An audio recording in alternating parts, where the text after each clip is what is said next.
প্রিয় দর্শক, স্বাগতম জানাচ্ছি নতুন আরও একটি পর্ব দেখার জন্য। আজকে তোমাদের সাথে শেয়ার করব শীতকালীন ফ্রেশ ফুলকপির মুসমুসে পাকোড়া। আমি যে উপকরণে তৈরি করেছি ফুলকপির পাকোড়াগুলো, এইভাবে যদি তোমরাও তৈরি করো, প্রত্যেকটা ফুলকপির পাকোড়া অনেক কুরমুরে হবে এবং পরিবারের সবাই মজা করে খেয়ে নেবে। আমি আশা করছি আজকের এই রেসিপিটি তোমাদের ভালো লাগবে। ভালো লাগলে একটা লাইক দিয়ে ফুল ভিডিওটা দেখার অনুরোধ রইল। আর চ্যানেলে নিউ হয়ে থাকলে চ্যানেলটা সাবস্ক্রাইব করে চ্যানেলে নিয়মিত হয়েও। তো চলো শুরু করি। তো দেখো, এখানে আমি একটা মাঝারি সাইজের ফুলকপি নিয়েছি, আর ফুলকপিটাকে আমি কেটে ধুয়ে ভালো করে পরিষ্কার করে নিয়েছি। তো তোমরা চাইলে আর বড় করে কেটে নিতে পারো। আমি যেহেতু ছোট করে তৈরি করব, সেই হিসেব মতো ছোট ছোট করে কেটে নিয়েছি। তো এখন এগুলোকে আমি ফুটন্ত গরম পানিতে 5 মিনিট মতো ভিজিয়ে রাখবো। সেজন্য চুলায় আমি আগে থেকে ফুটন্ত গরম পানি করে নিয়েছি। এখন এই গরম পানিতে আমি 1 চিমটি পরিমাণে হলুদ ও সামান্য পরিমাণে লবণ দিয়ে দিব। দিয়ে ফুলকপিটাকে এখানে আমি প্রায় 5 মিনিট যাবৎ ডিপ করে রাখবো। এতে করে ফুলকপিটা আগের থেকে অনেকটাই সফট হবে।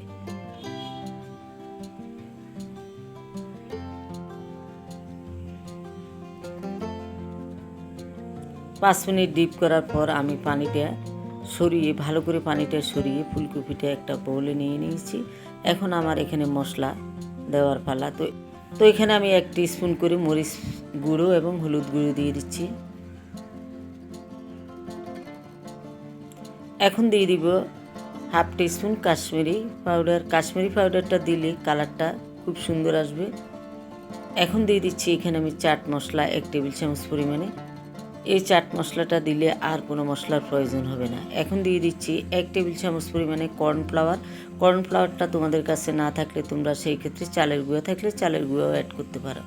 দিয়ে দিচ্ছি 1 টেবিল চামচ পরিমাণে ময়দা এবং 1 টেবিল চামচ পরিমাণে বেসন। এখন দিয়ে দিচ্ছি নর্মাল টেম্পারেচারের একটা ডিম। ব্যাস, আমার মশলা দেওয়ার পালা শেষ। এখন আমি হাত দিয়ে ভালো করে এগুলোকে মেখে নিব। এমনভাবে মেখে নিতে হবে প্রত্যেকটা ফুলকপির গায়ে যেন মশলাটা ভালোভাবে লাগে। তো তোমাদের হাতের যদি সময় থাকে এভাবে মেখে 5 মিনিট রেখে দিবা। আমি অফ ক্যামেরায় 5 মিনিট রেখে দিয়েছিলাম, এতে করে ফুলকপিগুলোতে মশলা ভালোভাবে ঢুকবে। এখন আমি ভাজতে চলে যাব। আগে থেকে চুলায় প্যান বসিয়ে তেলটা গরম করে নিয়েছি। এখন একটা একটা করে ছেড়ে দিব। একেবারে কম সময়ে তৈরি করে ফেলা যায় এই ফুলকপির পাকোড়া। এখন আমার কাজ হলো চুলাটাকে মিডিয়ামে রেখে এগুলোকে উল্টিয়ে পাল্টিয়ে ক্রিস্পি করে ভেজে নেওয়া।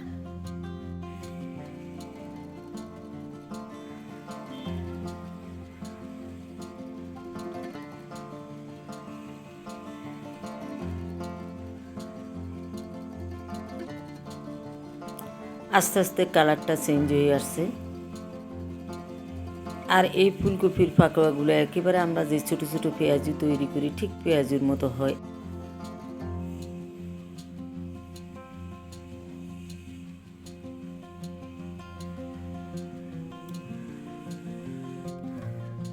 প্রত্যেকটা পাকোড়া কিন্তু ভাজা হয়ে গেছে এবং সঠিক কালার এসে গেছে।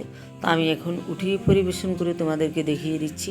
তো আমি যে যে উপকরণ দিয়ে এই পাকোড়াগুলো তৈরি করেছি, প্রত্যেকটা উপকরণ ঠিক রেখে যদি তোমরা পাকোড়া তৈরি করো, তাহলে তোমাদের প্রত্যেকটা পাকোড়া ক্রিস্পি এবং কুরমুরে হবে। আর এই পাকোড়াগুলো সস দিয়ে খেতে কিন্তু অসাধারণ লাগে। একবার হলেও ট্রাই করে দেখবে। আগামী ভিডিও দেখার আমন্ত্রণ জানিয়ে আজকের মতো তোমাদের কাছ থেকে আসি। সবাই ভালো থাকবে, সুস্থ থাকবে। আল্লাহ হাফেজ।